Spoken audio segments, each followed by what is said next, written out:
Assalamualaikum warahmatullahi wabarakatuh. Waalaikumsalam warahmatullahi wabarakatuh. Alhamdulillah, saya Subhan Abu Rizal di saat ini bisa bersama Anda dalam Hasanah Ramadan Media Center PCNU Kabupaten Nganjuk. Dan Alhamdulillah di saat ini bahagia sekali saya sudah bersama Kiai kita atau Gus kita. Beliau adalah Kiai Haji Abdul Wahid Badrus, salah satu dari pengurus PCNU yaitu di Mustasar PCNU Kabupaten Nganjuk. Kita akan langsung saja bersama beliau. Assalamualaikum Yai. Waalaikumsalam warahmatullahi wabarakatuh. Iya, gimana kabarnya, sehat-sehat Yai? Alhamdulillah, syukur kita masuk di bulan Ramadan dengan penuh keceriaan, Nggih. penuh nuansa ibadah, dan penuh berharap kita ridho Allah, dan yang lebih penting lagi kita bisa mengambil nilai-nilai yang terkandung di dalam kelebihan dan keutamaan bulan Iya, Ramadan. iya. Baik, matur suwun, terima kasih kehadirannya di studio Media Center ini Gus, di tengah-tengah kesibukan Ramadan. Iya, Ramadan itu kan penuh kesibukan gitu ya. Iya. Nah, untuk kesempatan kali ini kita mohonkan nasihat-nasihat. Ini situasi Ramadan ini kan kalau bagi umat Islam memang itu sebuah tuntunan yang memang sudah ini ya. Artinya ada tuntunan-tuntunan yang memang harus. Tetapi di sekitar kita juga banyak orang yang mungkin tidak non-muslim atau mungkin juga orang muslim tapi tidak puasa dan seterusnya. Dalam hal itu Yai, kita mohonkan nasihatnya bagaimana seseorang yang muslim yang sedang berpuasa kemudian masih harus berkomunikasi dengan orang lain dalam bermuamalah gitu. Bahwa puasa itu adalah ajaran agama. Nih. Bahwa puasa itu pernah diwajibkan kepada orang-orang sebelum muslim, Nggih. sebagaimana disebutkan di dalam surat Al-Baqarah. Bismillahirrahmanirrahim. Ya ayyuhalladzina amanu kutiba alaikumusyiyamu kama kutiba alal ladzina min qablikum la'allakum tattaqun. Wahai orang-orang yang beriman, Allah telah perintahkan kepada kamu sekalian berpuasa sebagaimana telah pernah diberlakukan kewajiban itu kepada umat-umat terdahulu agar kita termasuk golongan orang-orang yang muttaqin. Bahwa puasa kalau itu diperintahkan oleh Allah, pasti seorang mukmin yang sebenarnya adalah memahami dengan benar bahwa setiap perintah Allah pasti mempunyai nilai positif. Dan apabila perintah itu ditinggalkan maka akan terjadi sesuatu yang negatif. Itu yang harus menjadi landasan kita. Karena tujuan akhir daripada orang berpuasa itu adalah muttaqin, maka sebenarnya sederhana saja bagi kita, kalau dia mengaku sebagai seorang muslim, maka puasa itu menjadi sesuatu yang tidak bisa ditawar lagi. Yang pertama itu. Yang kedua, kalau kita melihat di masyarakat kita, memang sebagian besar dari bangsa Indonesia itu beragama Islam. Tetapi fakta di lapangan yang berpuasa mungkin tidak lebih dari 50% dari seluruh bangsa Indonesia ini. Ini merupakan tantangan bagi kita sekalian bagaimana mengajak sesama muslim untuk bisa memahami sekian banyak perintah-perintah Allah termasuk di dalamnya puasa. Puasa ditinjau dari segi ajaran agama mutlak itu wajib dilakukan dengan satu kriteria-kriteria tertentu, apalagi tinjauan dari segi ilmu pengetahuan dan teknologi. Jelas puasa mengandung nilai-nilai positif, istirahatnya pencernaan makanan dari perut kita, istirahatnya berbagai bagian-bagian yang selalu bekerja keras selama 24 jam dianjurkan dengan tidak makan dan minum sebenarnya adalah merupakan fakta bahwa itu perlu dilakukan agar badan ini tetap menjadi sehat. Kalau seorang dokter menganjurkan untuk lebih banyak istirahat, kalau seorang ahli medis menganjurkan agar kita menghindari makanan-makanan tertentu, ini sebetulnya adalah merupakan puasa dalam bentuk miniatur. Artinya apa? Bahwa puasa itu akan menjadikan orang berkualitas dalam hidupnya, baik dari segi kualitas kehidupan maupun kuantitas kehidupannya. Rasulullah pernah menyabdakan, sumu tasihu, berpuasalah supaya kamu sehat. Ini mengandung pengertian bahwa puasa tidak hanya ajaran agama, tetapi puasa itu adalah juga ajaran sosial. orang yang kaya raya biasa makan di setiap hari tanpa berbagai kesulitan dalam kehidupan. Dengan berpuasa dia bisa merasakan bagaimana sulitnya orang yang makan hari ini itu saja sulit didapat, apalagi untuk esok. Karena itu dengan berpuasa ini dia merasa lapar, dia merasa haus, akan menjadi tumbuh perasaan solidaritas yang tinggi terhadap orang-orang miskin dan orang-orang yang berkekurangan. Inilah sebagian kecil daripada hikmah puasa itu sendiri yang seharusnya menjadi bagian dari peri kehidupan masyarakat Muslim kita. Iya, iya. Jadi kemanfaatan pelaksanaan puasa secara pribadi maupun kesosialan ini mengandung hikmah yang luar biasa sebenarnya pada dampak secara sosial, dampak kepada sosial. Meskipun tidak seluruhnya warga Muslim atau yang mengaku Islam ini melaksanakan tuntunan puasa. Nah, dalam posisi seperti itu kadangkala begini, Yai, bahwa kadang kita merasa bahwa ini saya sudah puasa, orang itu apalagi yang sekarang lagi rame puasa tutup semua warung atau aktivitas yang sekiranya membatalkan puasa di sana mengganggu orang yang ini pribadi Gus. Kalau puasa dengan konotasi warung harus ditutup untuk masyarakat yang 100% Muslim dan 100% menjalankan ibadah puasa, no problem, tidak menjadi soal. Tetapi ada juga orang-orang tertentu, misalnya musafir, misalnya orang sakit, misalnya orang non-Muslim, mereka yang tidak masuk dalam kategori berkewajiban puasa ini, kalau Islam memberikan keleluasaan, memperbolehkan membuka, tetapi dengan satu akhlak yang terpuji, itu menjadi akan sangat bagus. Kita tidak perlu melarang warung untuk tutup, tidak. Tetapi kita menjaga supaya orang bisa memahami bahwa saat sekarang ini adalah saat-saat orang sedang berpuasa. Yang tidak berpuasa, yang boleh makan minum karena sakit, karena musafir, karena kondisi, maka dia melakukan kegiatan makan minum di tempat yang tertutup. Ini akan sangat bagus. Kaum putri misalnya yang sedang tamunya datang, yang sedang nifas dan lain sebagainya, itu juga boleh dia makan karena memang tidak sedang diwajibkan berpuasa, tetapi juga harus dengan etika. Jangan makan di tempat-tempat yang tempat umum sehingga akan menimbulkan masalah. Tetapi kalau bagi saya, kita yang sedang berpuasa, melihat orang yang sedang makan dan lain sebagainya dengan tidak ada konotasi mereka menghina kepada ajaran agama kita, saya kira tidak akan jadi persoalan buat kita. Tapi kalau misalnya ada kesepakatan bersama, warung ditutup sebagian, itu lebih bagus. Tetapi dibuka pun juga tidak akan menjadi persoalan. Begitu kalau ada nggak apa yang terjadi dalam kehidupan sosial, misalnya dalam puasa ini kan orang bertengkar, orang berkata kotor dan seterusnya, itu kan mestinya banyak yang menekankan untuk itu agar tidak dilaksanakan. Nah, dalam kehidupan real gitu, real sosial maksud saya. Kondisi ini pun begini. Puasa itu kita dilarang untuk makan dan minum di siang hari. Kemudian ada hadis Nabi yang mengatakan kam min shaimin laisa lahu min siyamihi illal ju'u wal 'atas. Betapa banyaknya orang yang berpuasa tetapi dia tidak memperoleh pahala puasa kecuali lapar dan dahaga saja. Ini harus menjadi catatan bagi kita. Sekarang misalnya orang sudah masuk dalam zaman di sosial media, orang menghina orang dengan segala cara, dengan segala tema dan bentuk. Ini tentu di bulan Ramadan harus dikurangi. Bahkan membuka HP ini saja harus mulai kita puasakan. Karena apa? Saya melihat gejala-gejala anak-anak, orang-orang tua zaman sekarang ini hampir-hampir tidak bisa meninggalkan HP dalam kehidupan kesehariannya. Tidak sedikit yang biasanya masa lalu itu ke masjid membawa sajadah, membawa tasbih tidak terbawa pulang kembali. Sekarang HP-nya tidak terbawa ke masjid, itu juga diambil kembali.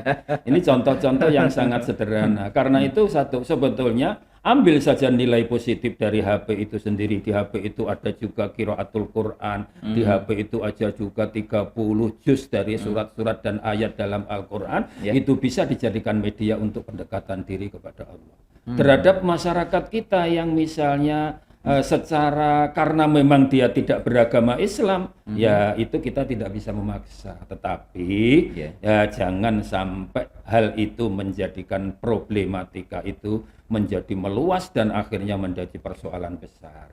Jadi monggo dalam kehidupan kemasyarakatan kita jaga dengan sebaik-baiknya. Bagaimana kita tidak mudah membuat gunjingan-gunjingan itu saja. Kalau sedang tidak puasa pun itu dilarang. Kalau ada informasi yang masih belum akurat itu kita diperintahkan untuk fatabayyanu. Kita untuk klarifikasi. Jangan kemudian ditelan mentah-mentah, ini menyudutkan, ini merugikan kita dan lain sebagainya. Karena itu maka kita harus bersikap in ja'akum fasikum binaba'in fatabayyanu. Kalau ada orang fasik yang memberikan informasi kepada kita, siapa dia? Orangnya fasik, benar atau enggak? Menyinggung perasaan umat Islam atau tidak? Fatabayyanu. Maka lakukanlah klarifikasi supaya tidak timbul persoalan. Ketika persoalan itu kemudian menjadi menggejala di masyarakat luas, tiba-tiba ternyata tidak benar. Inilah yang kemudian Islam memberikan tuntunan bagaimana kita itu.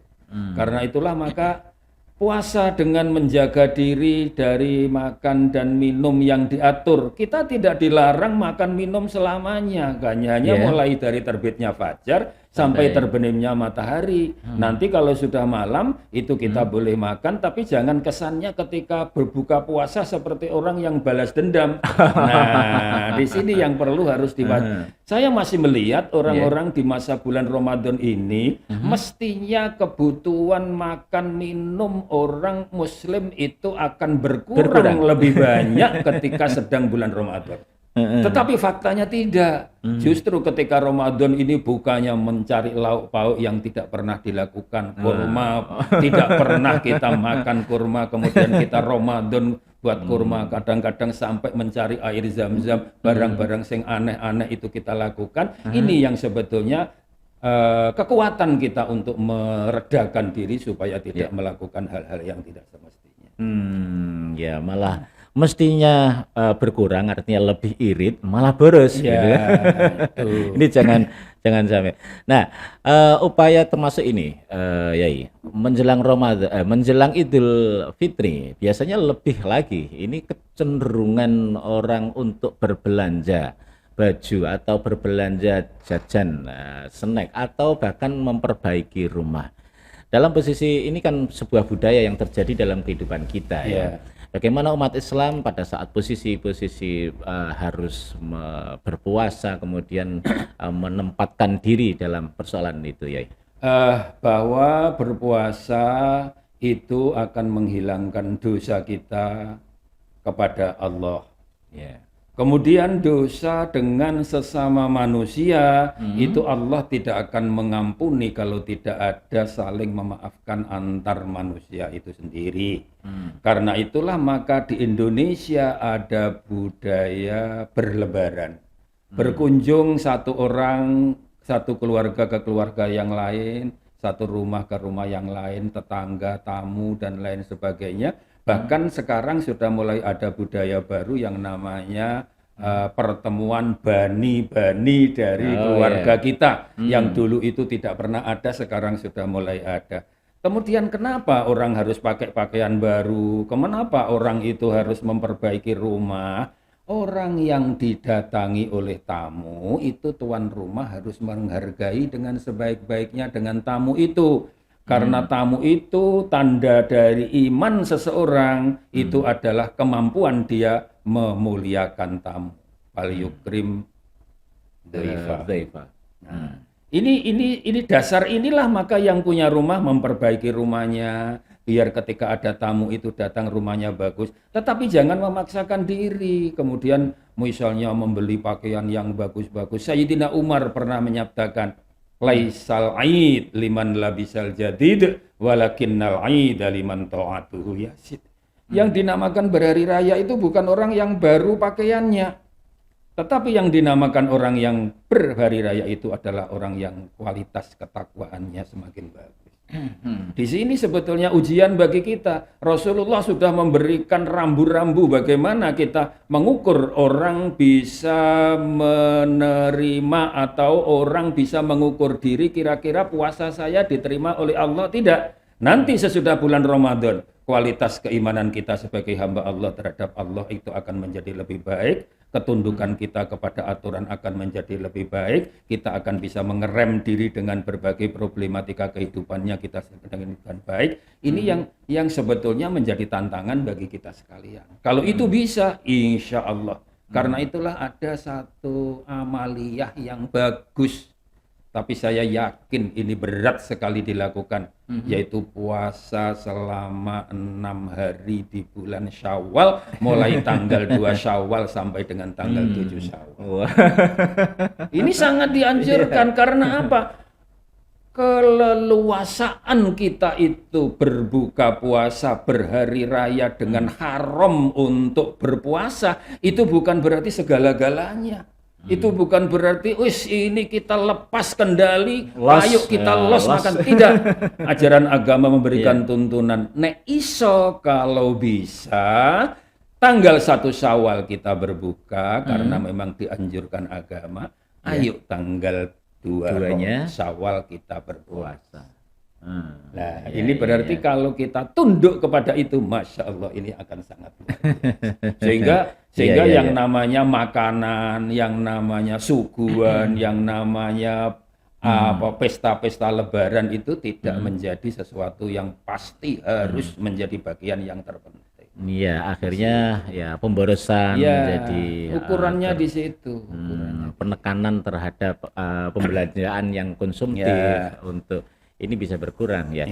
Baik, Kiai, sayang sekali waktu kita sudah di ujung perjumpaan. Mungkin sebelum kita akhiri ada nasihat terkait dengan bagaimana ketika di bulan suci Ramadan ini kita menempatkan diri dalam kehidupan sosial yang memang banyak ragam orang-orang di sekitar kita dan justru mendapatkan hikmahnya gimana, Kiai? Yang pertama bahwa bulan Ramadan ini harus kita tangkap sebagai 2 dimensi. Yang pertama dimensi keilahiyatan, dimensi ketuhanan. Artinya apa? Puasa sebagai kewajiban, puasa sebagai syariat, puasa sebagai amal.